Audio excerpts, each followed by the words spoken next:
ہوں کہ اللہ نے موسیقی سے اس طرف لانے کا جو میرا انتظام کیا وہ کیسے کیا۔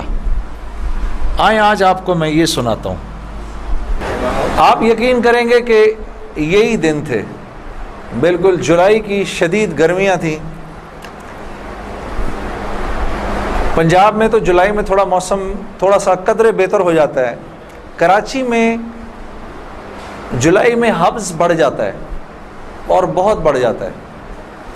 تو یہی جولائی کے دن تھے، میں گاڑی میں بیٹھا ہوا، شیشہ اس کا چڑھا ہوا تھا اور میں جا رہا تھا، تو میں نے اپنے بائیں طرف سے ایک جماعت کو گزرتے ہوئے دیکھا۔ مجھے کچھ اس طرح پتا تھا کہ یہ کچھ ایک جماعت ہے جو لوگوں کو مسجد کی طرف لے جاتی ہے اور وہ تنگ ونگ کرتی ہے، لوگوں کو گھروں سے نکال لیتی ہے، تو لوگ اس جماعت سے بھاگتے پھرتے ہیں۔ کچھ ایسا سنا تھا میں نے، کوئی ایک ایسی جماعت ہے۔ تو میرے دل میں یہ خیال آیا کہ دیکھو تم تو آرام سے گھر میں بیٹھے ہوئے ہو، گاڑی میں بیٹھے ہوئے ہو، اور یہ دیکھو یہ بیچارے لوگوں کو نماز کی طرف، اللہ کی طرف بلا رہے ہیں، اور ان کے کپڑے بالکل بھیگے ہوئے تھے پسینے سے، اور تم ان کے بارے میں غلط سوچ رہے ہو۔ ایسا نہ ہو کہ آگے جا کے تمہاری گاڑی وجے کہیں۔ تو اپنی گاڑی کو بچانے کے چکر میں نے وہاں سے یو ٹرن مارا، اور یو ٹرن مار کے میں واپس لایا، اور واپس لا کے میں نے گاڑی کو یہ جماعت کے کچھ جو ساتھی تھے ان کے آگے روک لیا۔ روک کے میں گاڑی سے اتر کے میں جو جماعت کا جو سب سے آگے جو تھے بزرگ تھے، میں ان کے پاس گیا اور میں نے جا کے ان سے ایسے ہاتھ کیا، ہاتھ ملا کر میں نے کہا جی آپ بڑا اچھا کام کریں، میرے لیے بھی دعا کریں، ایسے ہی کہہ دیا میں نے۔ تو انہوں نے میرا ہاتھ پکڑ لیا اور مجھے کہنے لگے میں آپ کے لیے ضرور دعا کروں گا۔ اب مجھے کیا پتا کہ گشت پر نکلا ہوا ہو کوئی، اور وہ گشت پہ نکلا ہوا آدمی دعا کرے، یہ کیسے ہو سکتا ہے؟ اللہ قبول نہ کرے۔ ہو سکتا ہے اس اللہ کے ولی نے میرے لیے دعا کر دی ہو۔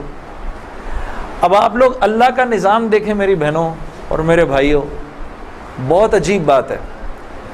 اس جماعت میں ایک جو لڑکے تھے ان میں سے ایک نے اپنی مسجد میں جا کر بتایا کہ تمہیں پتہ ہے آج ہمیں روکا کس نے؟ تو انہوں نے کہا بھائی کس نے روکا؟ کہا وہ سنگر نہیں ہے جنید جمشید، اس نے آج، یہ لوگ مقامی گشت کر رہے تھے، اس نے گشت کے دوران ہمیں روک لیا، اس نے ہم سے ایسے کہا بھائی ہمارے لیے دعا کرنا۔ اور جس مسجد میں اس نے یہ بات کہی، اس مسجد میں ایک نمازی تھا جو تبلیغ میں لگ چکا تھا، وہ 16 سال پہلے میرے ساتھ سکول پڑھتا تھا۔ اللہ کا نظام دیکھیں، 16 سال پہلے میرے ساتھ سکول میں پڑھتا تھا، تبلیغ میں لگ چکا تھا۔ اس نے کہا کس نے روکا تمہیں؟ کہا وہ نہیں ہے، وہ سنگر جنید جمشید، اس نے روکا ہمیں۔ اس نے کہا اچھا میں ٹھیک ہے۔ اب میرے اس دوست نے مجھے ڈھونڈنا شروع کیا۔ ہاں بچوں آپ لوگ آگے آ جاؤ، ادھر قالین پر آ جاؤ، ادھر آ جاؤ، ادھر آ جاؤ، آؤ میرے بھائی آگے آ جاؤ، ادھر قالین پر بیٹھ جاؤ، میرے لیے تو یہ کافی ہے، یہ قالین تمہارا ہی ہے، بیٹھ جاؤ ادھر آ کے بیٹھ جاؤ۔ لیکن بات نہیں کرنی اور یہ نہیں کرنا، آپ نے انکل کی بات سننی ہے، ٹھیک ہے، یہ نہیں کرنا، یہ نہیں کرو تھوڑی دیر کے لیے، کیونکہ اگر یہ کرتے رہو گے پھر بیٹا سمجھ ہی نہیں آئے گی ہم نے کیا بات کی، ٹھیک ہے۔ 2 منٹ کے لیے شیطانی ہتھ کنڈے سے جان چھڑا لو۔ ہاں اچھا، تو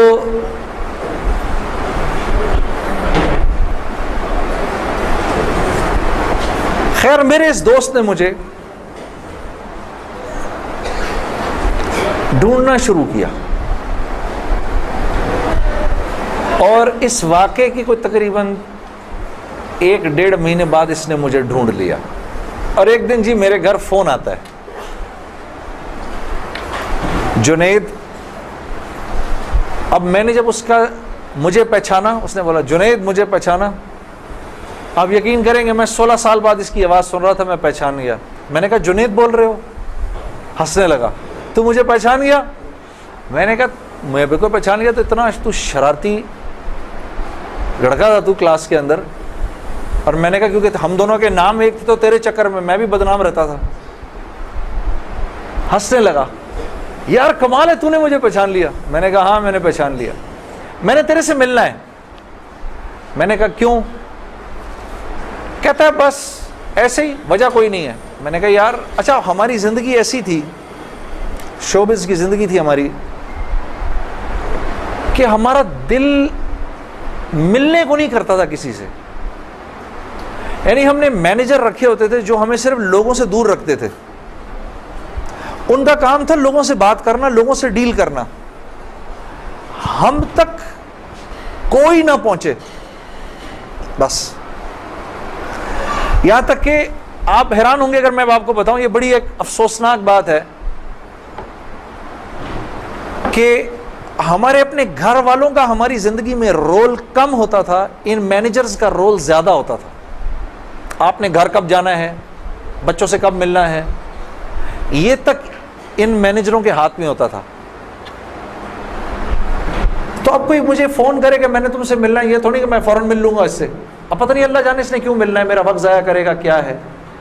تو میں نے جنید غنی سے کہا کہ یار بغیر وجہ کے کیوں ملنا ہے تم نے، بس ایسے ہی. میں نے کہا انشاءاللہ دیکھو پھر چلو اللہ نے کبھی موقع دیا تو ملیں گے. کڑک میں نے فون بند کر دیا. ہمیں تو عادت تھی فون بند کرنے کی.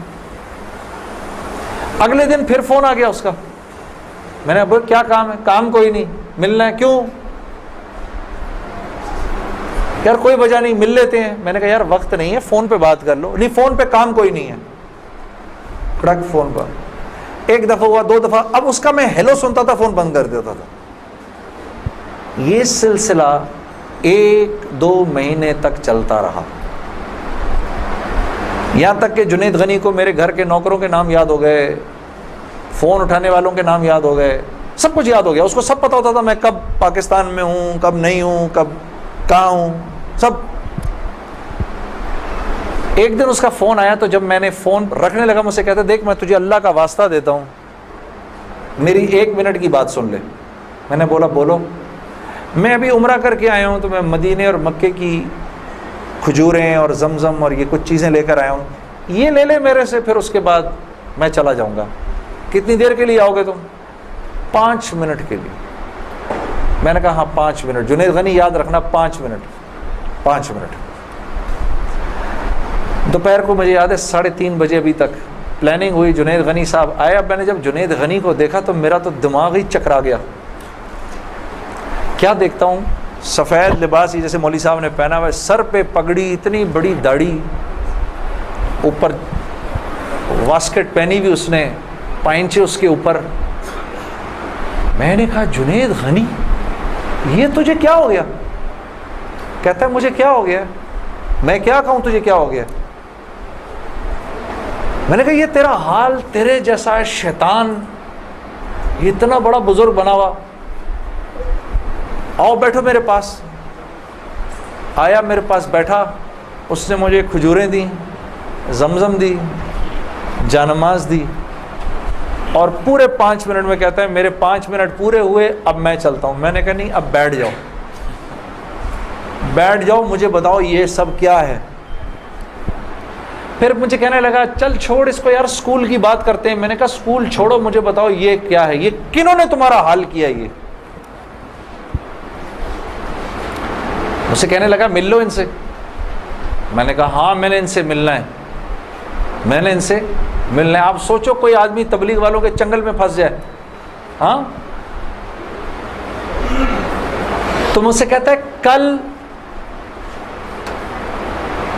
کل سے ہمارا اجتماع شروع ہو رہا ہے، میرے ساتھ اجتماع پر چلو. میں نے کہا میں چلوں گا. تو میں کل تمہیں پک کرنے آؤں گا، صبح کے وقت پک کرنے آؤں گا. آپ یقین کرو 5 منٹ کے لیے آیا تھا، 3.5 گھنٹے میں نے بٹھا کے رکھا اس کو اپنے پاس. میں اس سے باتیں سنتا رہا، جنید غنی کیا، پھر کیا ہوا، پھر کیا ہوا، پھر کیا ہوا، کیا ہوا، کیا ہوا. آخر میں نے کہا میں تمہارے ساتھ اجتماع پر چلوں گا. خیر جی میں تیار ہو گیا. میں نے اپنی نئی صاف ستھری جینز نکالی، اپنی میں نے ٹی شرٹ نکالی، لمبے لمبے میرے بال تھے. ہاں میں تیار ہو گیا جس طرح میرا خیال تھا بہترین طریقے کا تیار ہونے کا, میں ہو گیا تیار. اب جب میں وہاں پہنچا, اترا, میں نے جا کے اجتماع دیکھا تو میں نے دیکھا کہ ہر آدمی شلوار قمیض میں, ہر آدمی کے سر پہ ٹوپی. تو میں نے جنید غنی سے کہا, جنید غنی سن, یہ مجھے کوئی مار وار تو نہیں دے گا ادھر ہے, کو میرا کوئی قتل وتل تو نہیں ہو جائے گا میرا؟ کہتا نہیں, ہم لوگ مارنے والی پارٹی نہیں, ہم لوگ کھلانے والی پارٹی ہیں. میں نے کہا اچھا لے جاؤ مجھے اندر. پھر اب میں اندر جانا شروع ہوا اجتماع گاہ میں, تو میں نے دیکھا کہ لوگ ایک دم اکٹھے ہونا شروع ہو گئے. پیچھے سے مجھے آوازیں آئیں, ارے یار یہ تو جنید جمشید ہے یار. کو دو چار آوازیں آئیں, ابھی یہ ادھر کیا کر رہا ہے؟ تو مجھے یہ بات بری بھی لگی ہلکی سی, کیا مطلب بھائی کہ تم بہت بڑے مسلمان ہو, میں نہیں آ سکتا کیا؟ خیر میں اندر گیا, اندر جا کر بیٹھا تو میں نے دیکھا ایک مجمع سب پہنچ گیا ملنے کے لیے, دیکھنے کے لیے. جو بھی جنید غنی نے مجھے بٹھایا, تم ادھر ہی بیٹھو یہیں پر, اور میں ابھی ایک صاحب کو لے کر آتا ہوں. خیر یہ مجھے بٹھا کر چلا گیا. اتنی دیر میں ایک نوجوان لڑکا, یہ جیسے بھائی لوگ بیٹھے ہیں اپنے, 18-19 سال کا, یہاں سے بیچ میں سے راستہ توڑ کے میرے پاس آ گیا. مجھے آ کر کہتا ہے, جنید بھائی نماز پڑھتے ہیں آپ؟ تو میں اس کو ایسے دیکھنا شروع ہو گیا. اب میں نے کہا کیا جواب دوں میں اس کو, ہاں بولوں کہ نہیں بولوں, سچ بولوں کہ جھوٹ بولوں؟ دیکھتا رہا اس کو, دیکھتا رہا, لیکن اندر ہی اندر نا مجھے غصہ آنا شروع ہو گیا کہ اب یہاں یہ ہوگا, اگلا پوچھے گا آپ قرآن پڑھتے ہیں کہ نہیں پڑھتے ہیں, پھر اگلا پوچھے گا آپ روزے رکھتے ہیں نہیں رکھتے ہیں, آپ نے حج کر لیا. مطلب یہاں اب میری کیا اب یہاں پر کیریکٹر اسیسنیشن ہوگی کیا؟ میں ابھی یہاں پر کیریکٹر اسیسنیشن کروانے آیا ہوں, اپنی کردار کشی کروانے آیا ہوں میں یہاں پر. تو میں نے وہ لڑکا جو ساتھ بیٹھا تھا, میں نے کہا یار اس کو بولو جنید غنی کو, یہ مجھے غلط جگہ لے آیا, وہ میں یہاں سے جا رہا ہوں ابھی. وہ بھاگا گیا اس کے پیچھے, اس کو لے کر آیا. جنید غنی نے کہا کیا ہو گیا یار جنید, کیا ہو گیا؟ میں نے کہا یار کچھ نہیں. تو وہ کہتا ہے یہ ابھی ایک لڑکے نے آ کے پوچھا تھا ان سے آپ نماز پڑھتے ہیں نہیں پڑھتے ہیں. تو جنید غنی نے کہا تو نے اس لڑکے کو آنے کیوں دیا؟ اتنا غصے ہوا وہ اس پہ. میں نے جنید غنی کو ٹھنڈا کیا, میں خود بھی تھوڑا ٹھنڈا ہوا. میں نے کہا یار کیوں ناراض ہوتا ہے؟ وہ لڑکا بات تو صحیح کر رہا تھا نا کہ نماز پڑھنی تو چاہیے مجھے. تو اس نے جو جملہ بولا نا مجھے, وہ مجھے آج تک یاد ہے.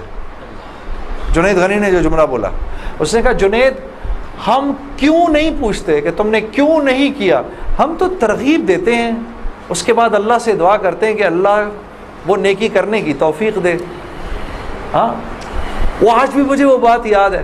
اللہ پاک یہ مجھے بھی عطا کرے کہ ہم کسی سے یہ نہ کہیں بھائی تم نے کیوں نہیں کیا یہ, بلکہ نیکی کی ترغیب دیں اور پھر اللہ سے رات کو دعا کریں اللہ میرے اس بھائی کو, میری اس بہن کو توفیق دے وہ اس نیکی کو کر سکے. پھر میں نے کہا جنید غنی کو چل چھوڑ یار, میں ادھر ہی بیٹھا ہوں, میں کہیں نہیں جا رہا. اب جنید غنی صاحب نے ایک صاحب کو بلایا, ان کا نام تھا ڈاکٹر بلند اقبال. ابھی جب میں شان رمضان ابھی شان رمضان کر رہا تھا نا, یہ ابھی کچھ پچھلے رمضان میں, تو ڈاکٹر بلند اقبال صاحب بڑے عرصے بعد مجھے ملنے آئے. میں ملا ان سے, بڑی خوشی ہوئی. میں نے ان کو یاد کرایا وہ واقعہ جو میں اب آپ کو سنانے لگا ہوں. تو ڈاکٹر بلند اقبال صاحب میرے سامنے آ کے بیٹھ گئے. اور ڈاکٹر بلند, اب تبلیغ والوں کا بہن میں ذرا سا آپ کو بتاؤں کہ تبلیغ والے نا اب وہ سامنے والے کو جانتے نہیں ہیں, لیکن اس کو اللہ کی دعوت تو دینی ہے. تو آپ پہلے اس سے پوچھتے ہیں بھائی آپ کیسے ہیں, خیریت سے ہیں, آپ کا اسم گرامی کیا ہے؟ اچھا ماشاء اللہ بڑی خوشی ہوئی آپ سے مل کے, یہ میرا نام ہے, بڑا اچھا کیا آپ آئے. پھر باتوں میں پوچھتے ہیں کہ آپ کیا کرتے ہیں, تو میرے سے بھی انہوں نے پوچھ لیا. تو جنید صاحب آپ کیا کرتے ہیں؟ تو میں چپ کر گیا. اچھا کوئی بات نہیں, آواز آ رہی ہے نا میری؟ ٹھیک ہے, اللہ آپ لوگوں کو خوش رکھے. جی میرے سے پوچھنے لگے جنید صاحب آپ کیا کرتے ہیں. اب میں اس کی شکل دیکھنا شروع ہو گیا. میں نے کہا ابھی تک تو جی اچھا ہو رہی ہے اس کی ریکارڈنگ؟ اچھا اچھا، چلو آپس میں بات نہیں، آپس میں بات نہیں، میرے سے سن لو، آپس میں بات نہ کریں. تو میرے سے نا اب میں ان کی شکل دیکھوں، میں نے کہا اب تک مار نہیں پڑی تو اب پڑے گی. اب جو میں نے بتایا نا میں کیا کرتا ہوں، تو میرے چہرے کے بدلتے ایکسپریشنز دیکھ کے نا جنید غنی نے ان سے کہا ارے ڈاکٹر صاحب آپ اس کو نہیں پہچانتے، یہ وہ ہے نا جس نے دل دل پاکستان گایا ہے. ڈاکٹر صاحب کہتے ہیں ارے واہ واہ واہ واہ واہ واہ واہ واہ، مسلمان کی تو شان ہی یہی ہے، جس کام کو کرتے آگے بڑھ جاتا ہے. میں نے کہا یہ آدمی ٹھیک آدمی ہے،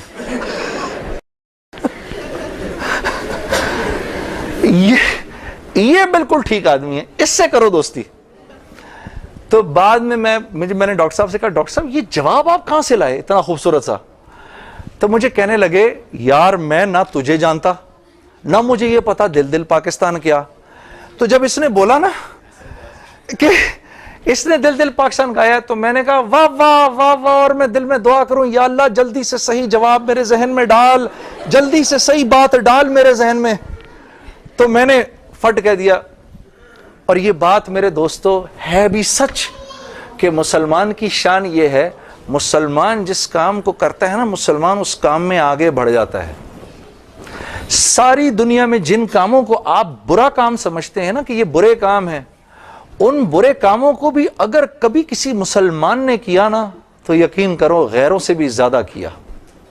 ہاں یقین کرو، مسلمان ایک عجیب امت ہے، ہم سے بہتر کوئی نہیں. کنتم خیر امہ، بس یہ ہر لائن سے بہترین امت ہے.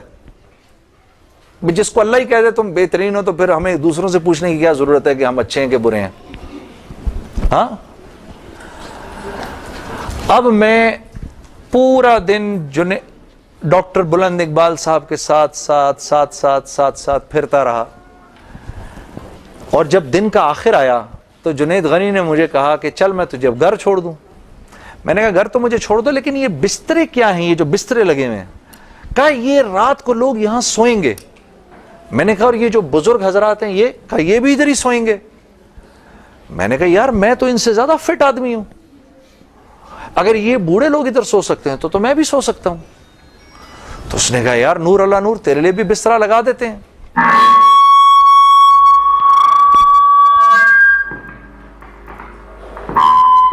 جی اب ٹھیک ہے. تو مجھے کہنے لگا تیرے لیے بھی بسترا لگا دیتے ہیں. میں بھی سو گیا ادھر ہی اس رات کو. وہ شاید زندگی کی پہلی دفعہ زندگی میں رات کو تہجد کی نماز پڑھی، اٹھا دیا اس نے بیچ میں. تو ایک دن گزرا، دوسرا دن گزرا، تیسرے دن مولوی طارق جمیل صاحب کا بیان تھا. اب مجھے تو نہیں پتا یہ کون ہے. ہاں اچھا مولوی صاحب نے بیان کیا تو میں نے جنید غنی سے کہا یار بڑے اچھے اچھے بیان تھے یہ سارے تیرے بزرگ، یہ کون آدمی ہے؟ کہنے لگا یار یہ ہیں ہمارے ایک مولانا. میں نے کہا یار میں نے ان سے ملنا ہے. کہتا یار ان سے نہیں مل سکتا کوئی. میں نے کہا بھائی میں اس ملک کے صدر سے بھی مل سکتا ہوں اور اس ملک کے پرائم منسٹر سے بھی مل سکتا ہوں، یہ مولوی سے ملنا کیا مشکل ہے؟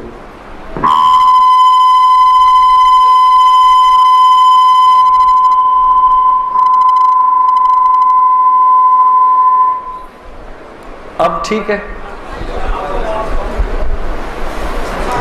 ٹھیک بہترین. تھوڑا سا اس کا گین تھوڑا کم کر دو. ٹھیک ہے. ان میں سے زیادہ تر لوگوں کو نہیں پتا کہ اس مائک سے میرا تعلق جو ہے وہ ان ساروں کی عمروں سے بھی پرانا ہے. اچھا اب ٹھیک ہے، اب ٹھیک. آپ لوگوں کو پیچھے آواز آ رہی ہے؟ بس. تو خیر میں نے سوچا مجھے ملنا ہے، ہر صورت میں ملنا ہے. کہنے لگا کہ یار کس طرح کریں گے، چل میں تجھے لے کے چلتا ہوں. خیر جی ہم پورے مجمع میں سے نکلے دونوں، کرتے وہ پیچھے حضرات کے ٹینٹس لگے ہوئے تھے. کرنگی میں ہوا تھا یہ کراچی کا اجتماع. میں اور یہ بات کر رہا ہوں 1997 سپٹمبر 1997 3rd of سپٹمبر مجھے ابھی تک یاد ہے, میری سالگرہ تھی 3rd سپٹمبر 1997. عمر بھی بتا دوں میری کیا ہو گئی تھی, معلوم ہے سب آپ کو, سب کو پتہ چلے گا. 50 سال کا تو ہو ہی گیا ہوں نا میں. اب کیا ڈرنا, جو 50 سال کا بندہ ہو جائے وہ کیا عمر چھپایا اپنے. خیر, تو میں جب ادھر پہنچا تو وہاں پر ایک لڑکا ایسے ڈنڈا لے کر کھڑا ہوا مولوی صاحب کے کمرے کے باہر. تو مجھے دیکھ کر وہ مسکرانے لگا, جنید بھائی آپ ادھر کیا کر رہے ہیں؟ اب مجھے 3 دن تو گزر گئے تھے. میں نے کہا کیوں بھائی, میں کیوں نہیں آ سکتا ادھر, تو بڑا مسلمان ہے میرے سے. ہنسنے لگا, نہیں نہیں نہیں, وہ میں نہیں کہہ رہا, میں آپ کو دیکھ کے تھوڑا حیران ہو گیا, کیا کام ہے؟ میں آپ کا بڑا فین ہوں. میں نے کہا اچھا. تو میں نے کہا کہ مجھے یہ جو تھے نا مولانا طارق جمیل, ان سے ملنا ہے. کہ یار جنید بھائی ان سے تو ملنے کی کسی کو اجازت نہیں ہے. میں نے کہا تم جا کر بتاؤ تو صحیح کہ میں نے ملنا ہے. اچھا میں کچھ کرتا ہوں. خیر وہ اندر گیا, اس نے اندر جا کر کہا کہ آپ آئیں اندر. تو میرا دوست جنید غنی مجھے لے گیا. آپ یقین کرو میں نے مولوی طارق جمیل صاحب کو زندگی میں کبھی اکیلے بیٹھے نہیں دیکھا. وہ اللہ نے شاید اس دن ملوانا تھا یا بات کروانی تھی, اکیلے بیٹھے ہوئے تھے خیمے میں اپنے. جنید غنی نے جا کر اندر کہا مولانا میرا ایک دوست ہے جنید جمشید, وہ آپ سے ملنا چاہتا ہے. مولانا نے کہا کون جنید جمشید؟ میں باہر کھڑا حیران ہو گیا, ان کو کیسے پتا میں کون ہوں؟ اندر بھیجو اس کو, اندر بھیجو. مجھے بلایا اندر اور جنید غنی کو کہا تم باہر جاؤ, تم باہر انتظار کرو. وہ باہر چلا گیا. یہ نوجوان جیسے بیٹھا ہے ایسے جا کے میں مولوی صاحب کے سامنے بیٹھ گیا اور مجھے ایسے تیز نظروں سے انہوں نے دیکھنا شروع کر دیا. میں نے کہا آپ مجھے ایسے کیوں دیکھ رہے ہیں؟ کہتے ہیں میں تجھے نہیں دیکھ رہا, میں تو اللہ کی شان دیکھ رہا ہوں. میں نے کہا جی کیا مطلب؟ کہا تیرے بڑے بڑے بورڈ لگے ہیں فیصل آباد کے اندر, بڑے بڑے بورڈ لگے ہیں. میں اکثر ان بورڈز کو دیکھ کر کہتا تھا, مجھے بعد میں مولانا نے بتایا, میں ان کو بورڈز کو دیکھ کر کہتا تھا ہر ایک کو ہدایت مل سکتی ہے, اس کو نہیں مل سکتی. ہاں آج میں جب ادھر ایئرپورٹ آ رہا تھا تو ایئرپورٹ پہ تیرا بڑا سا بورڈ لگا ہوا تھا, ایسے ہی میرے دل میں آئی یا اللہ کیا یہ نہیں ہو سکتا کہ اس سے میری ملاقات ہو جائے, اور تو میرے سامنے بیٹھا ہے, میں اللہ کی شان دیکھ رہا ہوں. تو میں نے کہا اچھا.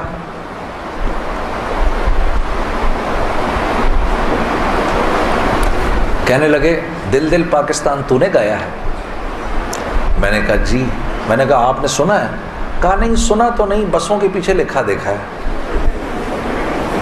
میں نے کہا چلو یہ کسی یوں پہنچا نہ پہنچا, آئے تو صحیح برسر الزام ہی آئے, ہاں ہوٹوں پہ کبھی ان کے میرا نام ہی آئے, آئے تو صحیح برسر الزام ہی آئے. میں نے کہا چلو یوں نہیں تو یوں سے, تعارف یوں نہیں ہوا تو یوں ہو گیا, بسوں کے پیچھے تو لکھا دیکھ لیا. کوئی نہیں کوئی نہیں, ادھر سنو. اور یہ ہمارے ملک کی سوغات ہے, اس پہ گھبرانا نہیں چاہیے یار. ایسے ہو جاتے ہیں ہائے یہ کیا, ارے یار کیا ہو گیا, بجلی چلی گئی نا, آ گئی.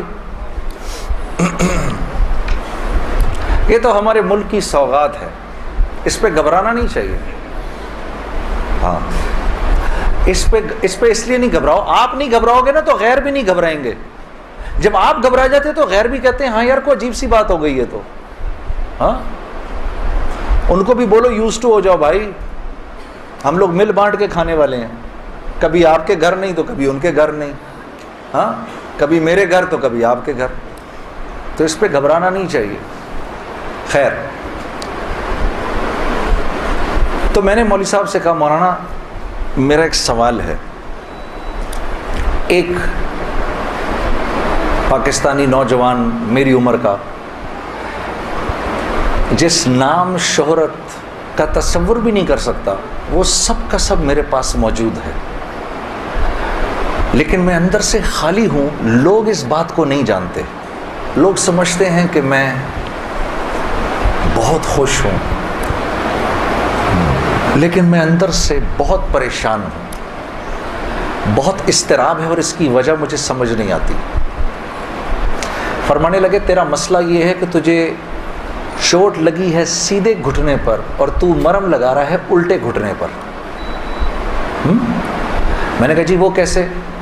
فرمانے لگے دیکھو اللہ نے انسان کو دو چیزوں سے بنایا ہے، ایک مٹی سے بنایا ہے، ایک جسم سے بنایا ہے جو کہ مٹی کا بنا ہوا ہے، اور ایک روح ہے جو اللہ کا امر ہے، ٹھیک؟ تو جسم کیونکہ مٹی کا ہے اس لیے اللہ نے اس کی ہر ضرورت کو مٹی میں رکھا ہے۔ جو کھانا ہم کھاتے ہیں، جو کپڑے ہم پہنتے ہیں، جو پانی ہم پیتے ہیں، جن گھروں میں ہم رہتے ہیں، جو چیزیں ہم استعمال کرتے ہیں، یہ سب جسم کی ضرورت کی چیزیں ہیں، اور کیونکہ جسم مٹی کا ہے تو اللہ نے ان تمام ضرورتوں کو مٹی میں رکھا ہے۔ روح اللہ کا امر ہے، یہ آسمانوں سے آئی ہے تو اس کی خوراک بھی آسمانوں پر ہے، زمین میں نہیں ہے۔ پھر فرمانے لگے اگر میں تم کو سونے کے ایک محل میں بند کر دوں اور 4 دن کھانے کو نہ دوں تم کیا کرو گے؟ میں نے کہا ظاہر سی بات ہے میں چیخوں گا کہ مجھے کچھ کھانے کو دو۔ کہا بس یہی حال تیری روح کا ہے کہ تیرا جسم اچھے اچھے کپڑے پہنتا ہے، بڑی بڑی گاڑیاں چلاتا ہے، اچھے اچھے محلوں میں رہتا ہے، اور تو اپنے آپ کو سیٹسفائی کرنا چاہتا ہے، لیکن اندر تیری روح جو ہے وہ بھوکی ہو کے جب چیختی ہے تو تیرے سر میں درد ہوتا ہے، تو اس روح کی بھوک کا بھی تو علاج کر۔ تو میں نے کہا اس کی خوراک کہاں ہے؟ کہا یہ آسمانوں سے آئی ہے تو اس کی خوراک بھی آسمانوں پر ہے، زمین میں نہیں ہے۔ اور دل کے سکون، چین اور اطمینان کا تعلق اس مٹی کے بنے ہوئے جسم سے نہیں ہے بلکہ اس آسمان سے آئی ہوئی روح سے ہے۔ تو میں نے کہا اس کی غذا کیا ہے؟ فرمانے لگے اس کی غذا اللہ کا کلام ہے، اللہ کے حکم ہے، اس کی غذا نبی کی زندگی ہے، نبی کے طریقے ہیں، نبی کی سنت ہے۔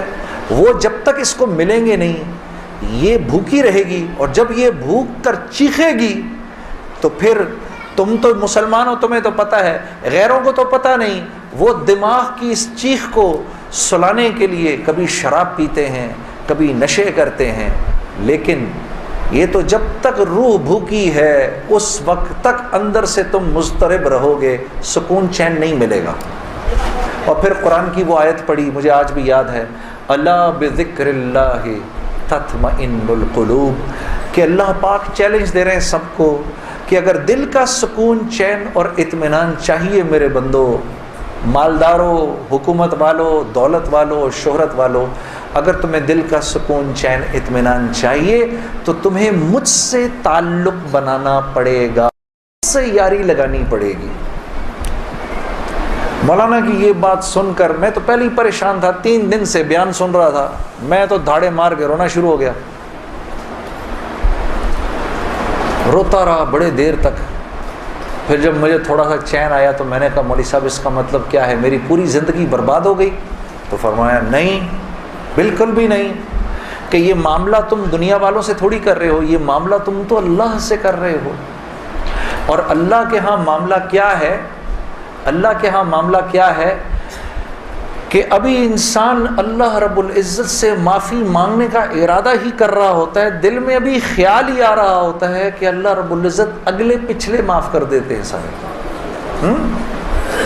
پھر مجھے فرمایا، یہ مجھے پھر بات سنائی، حدیث قدسی سنائی کہ میرے بندے تو یہ زمین و آسمان سارے کے سارے اگر اپنے گناہوں سے بھر دے، جو کہ تو بھر نہیں سکتا، اگر تمام جن و انس بھی مل جائیں تو بھر نہیں سکتا، لیکن اگر تو نے ایسا کر بھی دیا، ایک مرتبہ اگر تو نے کہا اے اللہ مجھے معاف کر دے، تو نہ صرف یہ کہ ہم تمہیں معاف کر دیں گے بلکہ تم ایسے ہو جاؤ گے جیسے تم نے ان گناہوں کو کیا ہی نہیں۔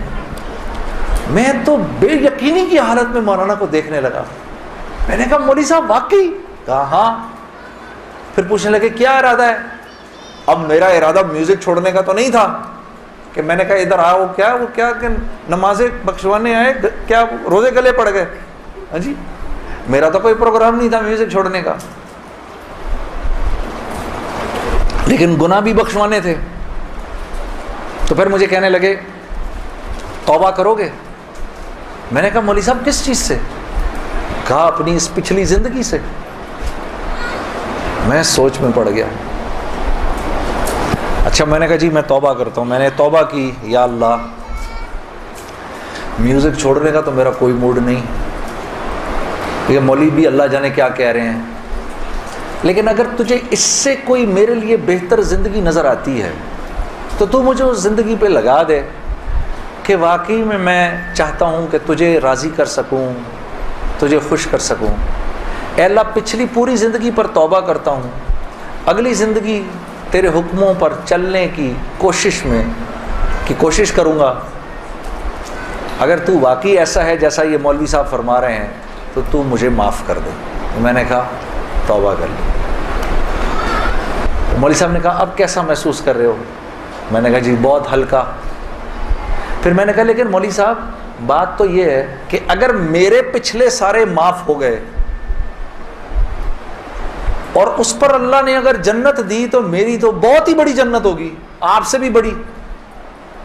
تو فرمانے لگے نہیں بیٹا اتنی جلدی نہ کرو، تمہیں وصول تو ہم ہی نے کیا ہے، جو تجھے ملے گا اس سے تو بڑا ہمیں ملے گا ہی ملے گا۔ ہاں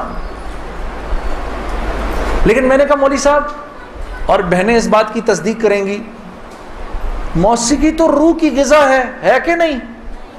ہاں یہ سیالکوٹ کی خواتین یقین کرو پورے ملک کی پہلی بہنیں ہیں جو کہہ رہی ہیں نہیں، ورنہ اگر کسی نے نہیں بولا تو چپ ضرور رہی ہیں۔ سارے مردوں نے بولا ہے موسیقی روح کی غذا نہیں ہے۔ موسیقی روح کی غذا ہے جی؟ یہ دیکھو اب آواز آئی ہے، اب ایسا لگ رہا ہے کوئی بیٹھ کے سن رہا ہے جی۔ موسیقی روح کی غذا ہے جی؟ شاباش، اللہ آپ لوگوں کو اس پر چلا دے۔ اللہ رب العزت آپ کے موبائلوں میں جتنے بھی گانے ہیں سب اڑا دے اسی وقت، گھروں میں جتنی کیسٹیں ہیں سب ٹوٹ جائیں، اللہ کرے ساری سیڈیاں ٹوٹ جائیں، اللہ پاک ایسے کرے گانے کی آواز ہی نہ سننے کو ملے آج کے بعد آپ میں سے کسی کو۔ یہ سوچ لو آمین قبول ہو جائے گا، اب سوچ کے بولنا آمین۔ تو مولوی صاحب نے مجھے کہا کہ نہیں، موسیقی روح کی غذا نہیں ہے، موسیقی نفس کی غذا ہے۔ موسیقی کس کی غذا ہے؟ نفس کی۔ یہ واقعی نفس کی غذا ہے، اور یہ ایسا زہر ہے، ایسا زہر ہے، یہ جب اندر جاتا ہے تو پتہ ہی نہیں چلتا کہ نقصان کتنا کر گیا ہے۔ ٹرائی نہ کرنا، لیکن آپ کہیں جا کر اللہ کی بات سنیں، اس کے بعد جا کر 5 منٹ کا گانا سنیں، ساری صفائی ہو جائے گی، اندر ساری صفائی ہو جائے گی۔ میں یہ نہیں کہ بعد میں مجھ سے لوگ پوچھتے ہیں حلال ہے حرام ہے، اس کے لیے تو یہ مولوی بیٹھے ہوئے ہیں نا، ان سے پوچھو۔ میں آپ کو وہ بتا رہا ہوں جو ہوتا ہے، میں آپ کو وہ بتا رہا ہوں جو ہوتا ہے، کہ یہ انسان کو بے باک کر دیتی ہے۔ مجھ سے کسی نے پوچھا بھائی اپنے ملک کے لیے گانا، میں کبھی اپنے ملک کے لیے گانا وہ ایک اور چیز ہے، میں ان گانوں کی بات کر رہا ہوں جن کو عام طور پہ لوگ سن رہے ہوتے ہیں بازاروں میں، ہاں، اور پھر کہتے ہیں اس کے سننے میں کیا ہے۔ ارے یار میں کیا بتاؤں آپ کو کیا ہے، خدا کی قسم اگر وہ زندگی اس زندگی سے بہتر ہوتی مجھے کیا تکلیف تھی۔ مجھے ایک ساتھی کہنے لگا اب تو آپ کے لیے اس زندگی کی طرف جانا بڑا مشکل ہے۔ میں نے کہا کوئی مشکل نہیں، گلا تو وہیں کا وہیں ہے، گا سکتے ہیں، لیکن اب اس زندگی کی طرف جانے سے بہتر لگتا ہے کہ میں آگ میں چھلانگ مار دوں، کہ وہ اس قدر خطرناک زندگی، وہ اتنی ایک، یقین کرو پوری، صرف گانا نہیں ہوتا، وہ ایک پوری زندگی ہے، وہ ایک پوری زندگی کا نام، جیسے یہ ایک پوری زندگی کا نام ہے نا، صرف دعوت کے 2 بول نہیں ہیں۔ ہاں میرے دوست مجھ سے لڑتے تھے، یار تو ادھر گانا گا ادھر جا کے اذان دے دے۔ ارے میں نے کہا نہیں ہوتا، ایسے نہیں ہوتا بھائی، گانا گانے والے کو تو اذان کی آواز سے نعوذ باللہ نعوذ باللہ نعوذ باللہ کراہیت آتی ہے، کراہیت آتی ہے۔ مجھے یاد ہے ہم کانسرٹ کر رہے ہوتے تھے اور مغرب کی اذان اگر ہوتی تھی، یقین کرو وہ، کیونکہ وہ تو دعوت کے بول ہیں نا، ادھر تو ایک غلط کام ہو رہا ہے نا، وہ تو دعوت کے بول ہیں. وہ دعوت کے بول جب ہمیں سنائی دیتے تھے تو وہ ہمارے سینے کو پھاڑ کے نکل جاتے تھے. ایسے تھوڑی ہوتا ہے. یہ کوئی کھیل مذاق ہے کیا؟ یا یہ کوئی ٹی وی کا پروگرام ہے کہ جس میں ایکٹنگ ہو رہی ہے کہ نہیں بھئی ادھر جا کر اذان دے دی، ادھر جا کے گانا گا دی، ادھر جا کے اذان دے دی. ایسے نہیں ہوتا. اور پھر اللہ کے نیکی کے کام کرنے کی تو اللہ کی طرف سے توفیق ملتی ہے میرے دوست.